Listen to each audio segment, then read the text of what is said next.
L'histoire de Léandre, l'homme aux 1000 visages. Léandre avait un don, ou plutôt une fuite. Depuis l'adolescence, il racontait des récits incroyables, se créait des vies entières comme on change de costume. Aux yeux des autres, il était tour à tour explorateur, ingénieur de génie, écrivain célèbre, ou même survivant d'aventures impossibles. En réalité, Léandre était juste un homme solitaire qui avait peur qu'on ne voie sa vraie fragilité. À force d'inventer, il avait fini par se perdre. Chaque jour, il vivait sous une identité différente, enfilant des personnalités comme des masques pour éviter le vide qu'il ressentait. Parfois même, il oubliait ce qu'il avait dit la veille.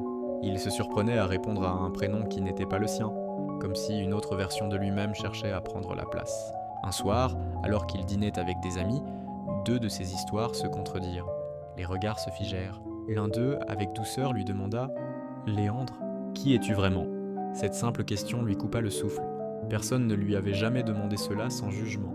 Léandre sentit ses visages inventés tomber un à un, comme des miroirs qui se brisent.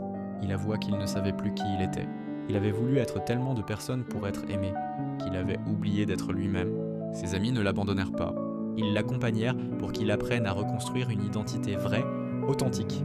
Une seule, même imparfaite, mais réelle. Et ce jour-là, pour la première fois, Léandre dit simplement « Je m'appelle Léandre, et j'aimerais apprendre à être moi ». Ce n'était pas une grande histoire héroïque, mais c'était la première qu'il n'avait pas inventée.